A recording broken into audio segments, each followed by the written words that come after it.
Hola a todos y bienvenidos de vuelta a Guerrero Espectral. Y hoy les traigo historias de cementerios. No sé si ustedes también han sentido o experimentado esa extraña sensación que se siente cuando visitamos el cementerio. En el Campo Santo muchas veces se sienten presencias, se sienten miradas que vienen desde lugares desconocidos. Y los protagonistas de estas historias no fueron una excepción. La primera historia del día de hoy la hemos titulado El perro del cementerio. Yo nací en un pueblo en medio de la nada. Recuerdo que la luz eléctrica llegó como en los años 90. Era una comunidad de unas 30 casas. Algunos éramos incluso parientes. Todos los habitantes eran un poco de todo. El barbero era dentista, era enfermero. Mi padre, que de profesión era carpintero, también era albañil, era el funerario y también confeccionaba los ataúdes. Mis tías eran maestras del pueblo y también eran las costureras de todo el mundo. La verdad, la pasaba muy bien, pues había muchos chicos y siempre estábamos jugando.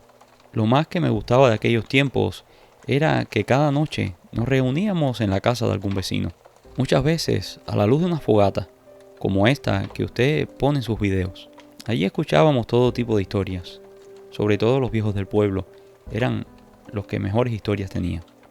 Y en una de aquellas tertulias fue donde escuché la historia que hoy les cuento, la historia del perro del cementerio. Y recuerdo esta historia particularmente porque después de haber escuchado la historia, fui testigo presencial de algo aterrador. Recuerdo como si fuera ahora la primera vez que escuché este relato. Estábamos en el portal de la casa del curro. Había muchísimo frío y él hizo una hoguera para calentarnos. Recuerdo que sacó una bolsa de tela llena de castañas de cachus y las puso a tostar en el fuego para que todos comiéramos. Mientras estaba en esa faena, se oyó un ladrido o como un chillido de un perro. Como dije, vivíamos en una comunidad tan pequeña que conocíamos hasta los ladridos de los perros. Aquel sonido lo escuché por primera vez. El curro me miró y comenzó a contar que aquel era el perro del cementerio. Nunca había escuchado que en el cementerio hubiese un perro. Según el curro, ese era el perro de Chico, un hombre que había sido sepulturero en el pueblo. Chico era más viejo que aquel pueblo mismo. Él era un hombre callado y huraño, y siempre estaba acompañado por un perro muy grande. La gente que pasaba por el cementerio en las noches muchas veces decía que veía la figura de Chico con su perro al lado, caminando entre las tumbas. Mucha gente del pueblo le temía a aquel viejo, pues decían que cada vez que abría una tumba, alguien moría en el pueblo. Un día, Chico cavó una pequeña tumba, y esa misma tarde murió una niña. La familia de la niña se volvió como loca y culparon a Chico por la muerte de la infanta. Y una turba del pueblo fue esa misma noche al cementerio a hacer justicia. Y allí se encontraron algo aterrador. Chico estaba alimentando a su perro con el cuerpo de la niña. Pero aquel perro ya no se veía igual. Había cobrado otra forma. Era como una persona deforme. El ser caminaba en sus dos patas traseras. Las personas, horrorizadas, trataron de quitar el cadáver al animal. Chico trató de proteger al ser, pero la turba lo apaleó hasta que falleció. Aquel ser se escapó entre los árboles y no se vio por un tiempo. Pero poco después se comenzaron a escuchar en el pueblo unos aullidos, unos ladridos raros. Acto seguido comenzaron a desaparecer integrantes de la familia de la niña. En el pueblo se decía que el perro del cementerio los estaba matando y se estaba devorando sus cuerpos. Aquí se organizaron partidas de cacería. Salimos con perros, escopetas, machetes, con todo lo que teníamos a mano. Pusimos trampas, pero nunca logramos atraparlo. Después que toda la familia desapareció o murió, no supimos más de aquella bestia. Hasta que un día hubo un fallecimiento en el pueblo. No había sepulturero, así que yo y otros vecinos nos dedicamos a cavar la tumba. Tuvimos que hacerlo en plena madrugada, pues la persona había fallecido en la tarde de ese día y tenía que ser enterrada en la próxima mañana. Recuerdo que había una enorme luna llena que alumbraba todo como si fuese el día. Todos estábamos concentrados en terminar el trabajo hasta que escuchamos un gruñido. El gruñido venía de un área boscosa. Todos nos paramos en alerta y listos para defendernos, pues no sabíamos qué era lo que nos acechaba. Aquello nos inquietó muchísimo y tratamos de terminar lo antes posible. A la mañana siguiente se hizo el entierro y cuando cayó la noche se escucharon otra vez los ladridos, los chillidos que venían del cementerio. Algunos vecinos fueron allí y vieron al animal tratando de desenterrar el cuerpo, pero la presencia de las personas ahuyentó al animal. El próximo día colocaron una roca sobre la tumba para que aquella bestia no pudiera hacerse con el cadáver. Y desde ese entonces, cada vez que alguien muere aquí en el pueblo, se ponen grandes piedras sobre la tumba para proteger los restos. Como era de esperarse, pasé muchos días sin dormir después de escuchar aquella historia. Los días pasaron y me fui calmando, y también pasaron los años. Y cuando tenía unos 15 años, murió alguien del pueblo. Mis amigos y yo recordábamos la historia del perro. Así que después del sepelio del vecino, nos quedamos escondidos, esperando a que fuera la noche. Como era costumbre, habían puesto las rocas, pero mis amigos y yo las removimos. Quitamos las piedras a un lado. Queríamos ver si en verdad existía aquel ser, si aquel ser vendría porque la tumba estaba destapada. No tuvimos que esperar mucho. Una sombra apareció en la oscuridad. Era un enorme perro.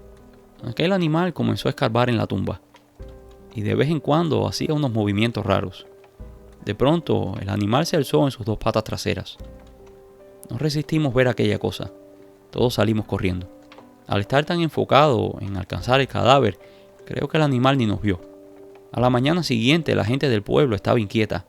Nadie sabía quién había profanado la tumba. Años después, me fui de aquel pueblo y nunca más regresé. No sé si aquella cosa sigue allí. Pero a lo largo de estos años, he investigado un poco y me he interesado sobre todo lo que tiene que ver con criaturas extrañas. Y creo que eso pudiera ser un nahual, o lo que llaman los nativos americanos un shape shifter, o un cambiaformas. Lo extraño es que nunca vi en la literatura que estos seres se alimenten de fallecidos. Pero si alguien de la comunidad sabe un poco más del tema, por favor compártalo. Me gustaría saber más. Y la segunda historia del día de hoy la hemos titulado Vi a mi doble en la funeraria. Hola guerrero, soy Alvin y soy de Colombia. En mi juventud hice todo tipo de trabajos cuando llegué aquí a Bogotá, pues yo soy del interior. Randy, un buen amigo, trabajaba como chofer de coches fúnebres y me consiguió un trabajo en la funeraria dándole mantenimiento a los vehículos y también trabajaba dándole mantenimiento al edificio. Cambiaba bombillas cuando se fundían, pintaban, chapeaba las áreas verdes, en fin, me encargaba de que el edificio se viera lo mejor posible. Me ofrecieron trabajos mucho mejor pagados, pero envolvían preparación de cadáveres y contacto con los mismos. La verdad, yo no soy muy valiente cuando se trata de difuntos y ese tipo de cosas. Una tarde estaba cambiándole el aceite a uno de los coches fúnebres cuando uno de los embalsamadores salió pálido de la funeraria y preguntó a otro de los empleados si yo había ido a trabajar. Le dijo que sí, que yo estaba afuera. El chico vino hasta donde estaba yo, solo para asegurarse. Yo lo vi que venía como demasiado pálido, desencajado, y le pregunté si estaba bien. Oye hermano, casi me muero del susto. Trajeron a un fallecido idéntico a ti, y lo peor es que no trae identificación. Es exacto a ti. Si no te viera frente a mí, creería que eres tú. La verdad, el comentario me tomó por sorpresa. El chico insistió que lo acompañara, que yo tenía que ver aquello con mis propios ojos.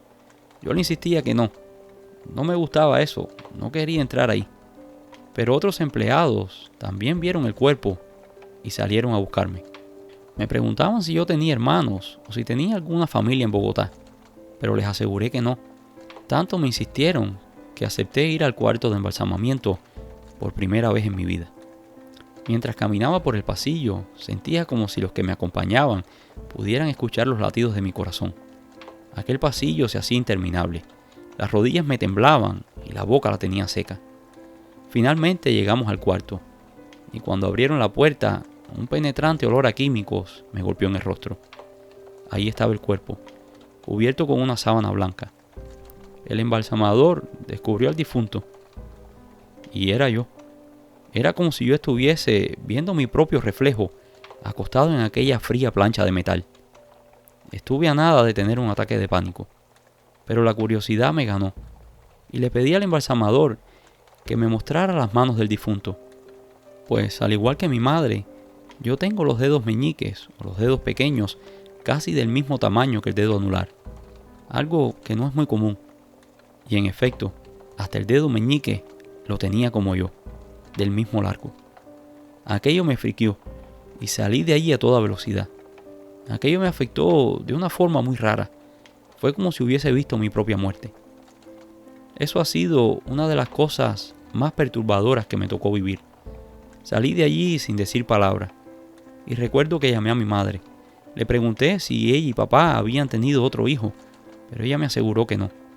Tampoco había forma de que mi padre hubiese tenido otros hijos, pues mi padre falleció poco antes de que yo naciera. Y después de aquel evento, nunca más pude regresar a trabajar en aquel lugar. Y la tercera historia del día de hoy la hemos titulado La sombra del cementerio municipal. Cuando estaba en la preparatoria, mi amiga Margarita vivía solo unos metros del cementerio municipal. Siempre andábamos juntas y casi siempre, después de la escuela, yo me iba a su casa. Íbamos a estudiar. Pues en mi casa estaba mi hermano pequeño y mis padres siempre estaban discutiendo. En aquella época tenían serios problemas maritales. La verdad, yo trataba de pasar la mayor cantidad de tiempo fuera de la casa. Pero cada vez que salía de la casa de mi amiga y tenía que ir a tomar el bus para regresar a mi casa, tenía que pasar por el bendito cementerio. Aquel lugar me asustaba, pues toda esa acera estaba oscura. No sé por qué de ese lado de la avenida todas las lámparas estaban rotas. Siempre tenía la sensación de que alguien me miraba. Siempre me impresionó pasar por aquel lugar. Yo casi siempre cruzaba para la acera de enfrente, pero a veces se me hacía difícil volver a cruzar, pues aquella avenida era muy transitada. Algunas veces el papá de mi amiga me acompañaba hasta el ómnibus, pero a veces él no estaba o ya estaba durmiendo. Había un chico que vivía en el edificio de mi amiga que me gustaba mucho y nos hicimos novios. Un día me dijo que estaba enfermo y yo decidí ir a verlo. Ya era tarde, pero igual pensaba que sería un bonito gesto de mi parte ir y darle la sorpresa. Recuerdo que llegué a su casa como a las 9:30 de la noche. Él se puso muy contento y aprovechó para presentarme a su mamá. La señora fue súper atenta y me cayó muy bien. Nos pusimos a conversar y el tiempo voló. Cuando vi la hora, era ya la medianoche. Rápidamente me despedí y aunque la mamá de mi novio insistió en acompañarme, yo le dije que no quería que ella regresara sola a la casa. Qué mala decisión. Iba pensando mientras bajaba las oscuras escaleras del edificio. Bajé lo más rápido que pude y cuando salí a la avenida no había ni un alma en la calle. Aquella avenida estaba desierta. Ni autos, ni personas, ni tan siquiera los perros callejeros. Así que apuré el paso. Pero en mi carrera por llegar rápido al ómnibus, no crucé a la otra acera. Y cuando me di cuenta estaba caminando junto a la cerca de barrotes del cementerio. Seguí caminando hasta que sentí como si alguien caminara a mi lado, pero caminaba del otro lado de la cerca. De pronto sentí un sonido que me heló la sangre. Era como si alguien diera con un palo en los barrotes. Corrí con todas mis fuerzas. Con mi vista periférica podía ver que una sombra oscura corría a mi lado, por el otro lado de la cerca, golpeando los barrotes con un palo. La voz no me salía, las pupilas las tenía tan dilatadas que no veía. Corrí hasta que crucé la esquina y dejé el cementerio atrás. En ese momento dejé de escuchar los pasos de la persona que corría detrás de mí. Estaba sin aliento, así que me paré un momento para mirar atrás y pude ver a una figura parada dentro del cementerio, mirando en mi dirección. No pude distinguir el rostro de la figura, pero parecía un hombre de mediana estatura, tal vez joven, pero no sé en realidad. Eché a correr otra vez hasta que llegué al ómnibus. En mi cabeza iba pensando si había sido alguien que me había gastado una broma o si había alguien que tal vez quería hacerme daño, pero no creo que aquello era una persona. El chofer me vio tan mal que no me dejó irme sola a mi casa. Él mismo me acompañó, pues era la única pasajera en el ómnibus y en realidad yo vivía muy cerca. Después de aquel día, nunca más volví a pasar de noche por aquel cementerio. En el Hospital General de la Ciudad de México deambula un niño que busca a su madre. Cuentan que el niño era paciente del área de pediatrías del hospital y que allí falleció, solo, mientras llamaba a su madre. Desde entonces, incontables han sido los encuentros que pacientes y trabajadores del hospital han tenido con la fantasmal criatura. El personal del hospital ha confirmado que muchas veces han escuchado el sonido de pequeñas pisadas corriendo por los pasillos del hospital, seguidas por el llanto y los gemidos de un niño pequeño. Varios pacientes que han estado ingresados en el hospital han visto al niño que solo los mira. Y cuando preguntan a las enfermeras quién era ese niño que estaba en la habitación, aseguran las enfermeras que allí no había nadie. Los médicos y las enfermeras más sensibles aseguran que en aquella área se siente una presencia, y aunque incontables han sido las oraciones y las peticiones al niño para que vaya a la luz, el niño no se va de allí, sigue en el hospital, esperando a su madre. Lucas se levantó sintiéndose un poco mejor ese día, después de haber pasado unos meses de una fuerte depresión por causa de la traición de su novia. Pero más tarde se comenzó a sentir un poco extraño en el trabajo. Incluso le dijo a alguno de sus compañeros que aquel sería su último día. Y en efecto lo fue. Saliendo del trabajo fue atropellado por un auto. La exnovia de Lucas se presentó en el velorio llorando. Las malas lenguas decían que aquello era remordimientos. En uno de los momentos que la chica se acercó al ataúd, vio como unas gotas de sudor se formaban en el rostro del difunto. Así que tomó un pañuelo y la secó. A partir de ese momento, los días de la chica estaban contados. Comenzó a sentirse mal, a experimentar unas fiebres, dejó de comer. El médico concluyó que su enfermedad no era física, así que la llevaron a una curandera, quien dijo que la chica había violado un tabú. Aunque la curandera trató de aliviar aquel mal, la chica murió semanas después de haber limpiado el sudor de un cadáver. Y esto es todo por hoy. Espero que estas historias les hayan gustado. Si lo hicieron, déjanos un like, y si no lo has hecho todavía, por favor suscríbete. Recuerda también activar el icono de la campana para que recibas notificaciones cada vez que publicamos nuevo contenido. Muchas gracias y nos vemos en el próximo video.